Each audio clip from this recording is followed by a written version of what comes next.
بعض افراد ایسے ہیں جو کہتے ہیں جی اللہ تعالیٰ ہماری شاہ رگ سے زیادہ قریب ہے، ہمیں کسی کے پاس جانے کی ضرورت ہی نہیں ہے۔ وہ کہتے ہیں بس اللہ صرف اللہ، بس اللہ صرف اللہ، کوئی وسیلے کی ضرورت نہیں ہے، کسی کے پاس جانے کی ضرورت نہیں ہے۔ لہٰذا یہ جو درباروں پہ جاتے ہیں، یہ جو ولیوں کے پاس جاتے ہیں، یہ سب غلط ہے۔ کچھ تو یہاں تک کہتے ہیں معاذ اللہ، وہ کہتے ہیں جی کافر جو تھے ان پر جب کوئی مصیبت آتی وہ بتوں کے پاس جاتے تھے، تم اللہ کے ولیوں کے پاس چلے جاتے، دونوں میں فرق کیا ہے؟ میں نے کہا بھائی یہی فرق ہے، بت اللہ کے دشمن ہیں اور اللہ کے ولی اللہ کے دوست ہیں۔ فرق صرف یہ وہ دشمنوں کے پاس جاتے تھے اور ہم اللہ کے دوستوں کے پاس جاتے ہیں۔ اور بھائی سیدھی سی بات ہے، آپ کے والد صاحب کا ایک دوست ہے، ایک دشمن ہے۔ آپ والد صاحب کے دشمن کے پاس جاؤ گے، والد صاحب کو پتہ چلے گا، والد صاحب خوش ہوں گے کہ ناراض ہوں گے؟ اور اگر والد صاحب کو پتہ چلے یہ میرے دوست کے پاس چلا گیا تو وہ ہائے ہائے ہائے، یا تو ان کو ولی اللہ کہنا چھوڑ دو اور یا ایسی باتیں کرنا چھوڑ دو۔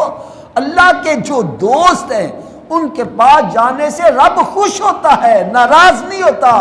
ہاں جو من دون اللہ میں آتے ہیں، جو اللہ تعالیٰ کے دشمن ہے، جو ان کے پاس جاتا ہے ان سے رب تعالیٰ ناراض ہوتا ہے۔ قرآن مجید فرقان حمید میں رب تعالیٰ نے ارشاد فرمایا ان رحمت اللہ قریب من المحسنین، اللہ کی رحمت نیک لوگوں کے قریب ہوتی ہے۔ دوسری بات میں آپ سے عرض کروں گا کہ یار مجھے آپ یہ بتلائے قرآن پاک کو صحابہ کرام زیادہ سمجھتے تھے یا ہم زیادہ سمجھتے ہیں؟ یہ تو وہ ہستی ہیں کہ جو ڈائریکٹ فیض حاصل کریں، جن پر قرآن نازل ہوا۔ یار حضرت حذیفہ رضی اللہ تعالیٰ عنہ جو تھے وہ اپنی والدہ ماجدہ سے اتنا عرض کر دے اماں وہاں سے دعا کروانے کی کیا ضرورت ہے، رب تمہارے بھی قریب ہے ان کے بھی قریب ہے، اب خود ہی یہاں دعا کر لو، وہاں سے دعا کروانے کی کیا ضرورت ہے؟ انہوں نے ایسی بات آگے سے نہیں کی۔ اس کا مطلب یہ ہوا کہ صحابہ کرام کا عقیدہ کیا ہے، وہ یہ سمجھتے ہیں اللہ تعالیٰ تو ہر ایک کے قریب ہے لیکن ہر بندہ رب کے قریب نہیں ہے۔ اگر ہر بندہ رب کے قریب ہوتا تو رب تعالیٰ کبھی بھی نہ فرماتا یتقرب الیہ بالنوافل، کہ نوافل کی کثرت کرنے سے، فرائض واجبات ادا کرنے کے بعد جو نوافل کی کثرت کرتا ہے وہ اللہ تعالیٰ کے قریب ہونا شروع ہو جاتا ہے۔ اور پھر جب قرب حاصل ہوتا ہے، قرب خاص میں جب وہ پہنچتا ہے پھر اس کا مقام یہ بنتا ہے، رب تعالیٰ فرماتا ہے میں اس کی آنکھیں بن جاتا ہوں جس سے وہ دیکھتا ہے، اس کی زبان بن جاتا ہوں جس سے وہ بولتا ہے، اس کے کان بن جاتا ہوں جس سے وہ سنتا ہے، اس کے ہاتھ بن جاتا ہوں جس سے وہ پکڑتا ہے۔ اور پھر فرمایا جب وہ مجھ سے دعا مانگتا ہے میں اس کی دعا کو رد نہیں کرتا، قبول کر لیتا ہوں۔ یہ مقام قرب ہر بندے کو حاصل ہے۔ یہ تو اللہ کے ولیوں کی شان ہے، اور میرے آقا صلی اللہ علیہ وسلم کو کیسا مقام قرب حاصل ہے؟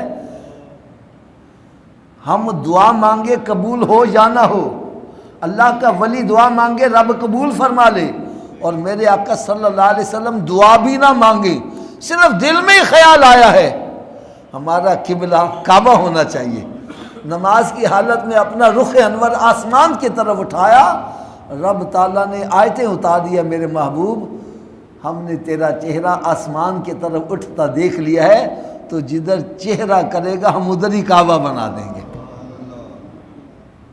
یہ مقام قرب ہے۔ تو حضرت حذیفہ رضی اللہ تعالی عنہ کی والدہ ماجدہ ارشاد فرمانے لگی کہ ایک شرط پر اجازت دیتی ہوں کہ سرکار صلی اللہ علیہ وسلم سے میری بخشش کی دعا کروانا۔ کیا کروانا؟ انہوں نے کہا ٹھیک ہے جی۔ آ گئے، سرکار صلی اللہ علیہ وسلم کی پیچھے نماز ادا کی۔ نبی پاک صلی اللہ علیہ وسلم نماز ادا فرمانے کے بعد ذکر اذکار میں ایسے مشغول ہوئے کہ عشاء کا وقت ہو گیا۔ اب وہ فارغ ہوتے تو بات کرتے نا، کہنے لگے میں انتظار کرتا رہا کہ سرکار صلی اللہ علیہ وسلم فارغ ہوں گے تو بات کروں۔ عشاء کا وقت ہو گیا، عشاء بھی ان کے پیچھے ادا کر لی۔ عشاء جب ادا کر لی تو سرکار صلی اللہ علیہ وسلم نماز ادا فرمانے کے بعد اپنے حجرہ مبارکہ کی طرف تشریف لے جانے لگے۔ سرکار صلی اللہ علیہ وسلم چلتے جا رہے ہیں تو کہنا میں بھی پیچھے ہو لیا، میں بھی پیچھے دبے پاؤں۔ تو سرکار صلی اللہ علیہ وسلم نے پلٹ کر نہیں دیکھا کہ میرے پیچھے کون آ رہا ہے، چلتے ارشاد فرمایا کون؟ حذیفہ ہے؟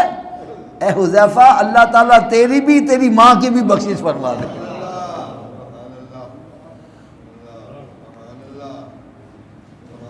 یہ دربار رسالت ہے، یہاں ملتا ہے بن مانگے۔ ارے او نا سمجھ دامن کو پھیلایا نہیں کرتے، یہ دربار محمد ہے، یہاں اپنوں کا کیا کہنا، یہاں سے ہاتھ خالی غیر بھی جایا نہیں کرتے۔ قربان میں ان کی بخشش کے مقصد بھی زبان پر لایا نہیں، بن مانگے دیا اور اتنا دیا کہ دامن میں ہمارے سمایا نہیں۔ اس گلی کا گدا ہوں میں جس میں مانگتے تاجدار پھرتے ہیں، مجھے مل گئی دونوں عالم کی شاہی، مجھے مل گئی دونوں عالم کی شاہی، میرا ان کے منگتوں میں نام آ گیا ہے۔ کہنے لگے میں نے ابھی عرض بھی نہیں کی، سرکار صلی اللہ علیہ وسلم پہلے فرما دیا ہے حذیفہ اللہ تعالیٰ تیری بھی بخشش فرمائے، تیری ماں کی بھی بخشش فرما دے۔ اللہ پھر کہنے لگے جب اتنی بات ہوئی تو میں سرکار صلی اللہ علیہ وسلم کی بارگاہ میں حاضر ہو گیا، تو سرکار صلی اللہ علیہ وسلم نے ارشاد فرمایا حذیفہ آج میرے پاس ایک ایسا فرشتہ آیا ہے جو آج سے پہلے کبھی بھی نہیں آیا، اور اس نے آ کر مجھے ایک خوشخبری سنائی ہے کہ یا رسول اللہ صلی اللہ تعالیٰ علیہ وسلم آپ کے دونوں شہزادے حضرت امام حسن اور حضرت امام حسین رضی اللہ تعالیٰ عنہ یہ دونوں جنتی نوجوانوں کے سردار ہیں، اور آپ کی بیٹی فاطمہ الزہرا رضی اللہ تعالیٰ عنہ جنت میں عورتوں کی سردار ہیں۔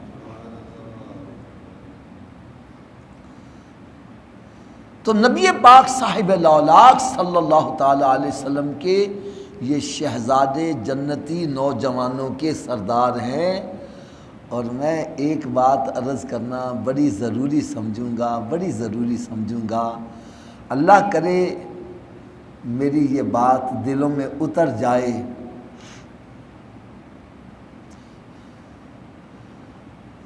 کوئی بھی غلط بندہ جنت میں نہیں جا سکتا، غلط بندہ جنت میں نہیں جا سکتا۔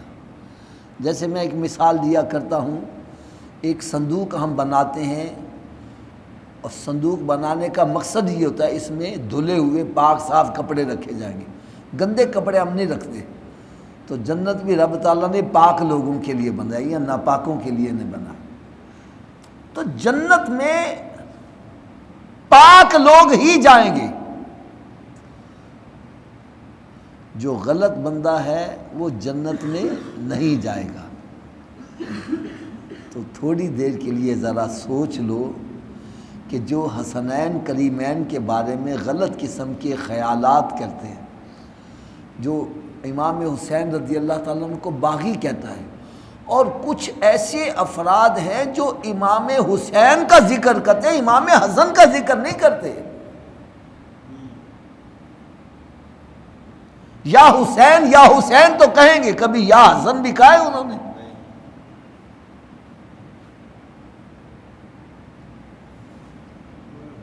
بھائی یہ جنت کے شہزادے نہیں ہیں، سردار نہیں ہیں، ان کا ذکر کیوں نہیں کیا جاتا؟ صرف ان کا ذکر اس لیے نہیں کیا جاتا کہ امام حسن رضی اللہ تعالیٰ عنہ نے حضرت امیر معاویہ رضی اللہ تعالیٰ عنہ کی بیعت کی تھی۔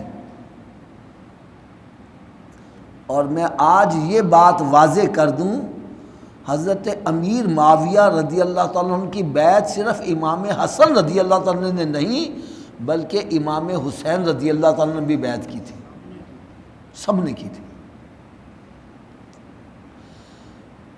یار میری بات ذرا غور سے سننا، اللہ کرے یہ میری بات دلوں میں اتر جائے۔ اگر انہوں نے یہ عمل غلط کیا تھا تو وہ جنت کے سردار ہو سکتے ہیں؟